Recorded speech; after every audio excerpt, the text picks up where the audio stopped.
Last section we're gonna do is the headrest covers. So I'm gonna take this off just so you can see how this installs. Very simple install right here.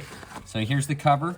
Here's the bottom of the cover where it's sewn. There's fabric sewn together at the bottom, right there. Okay, and you're just gonna cap it around the top like that.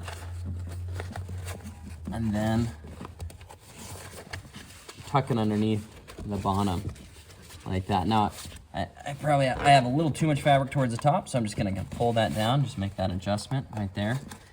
There's this center piece of fabric, and this really goes all on the center. So if you see this top line like wrapped around farther towards the back, well, you need to slide that back down. So it should just be that front face plate of material. Should just wrap, kind of go right on the front side right there. So there you go. That wraps up the headrest cover install.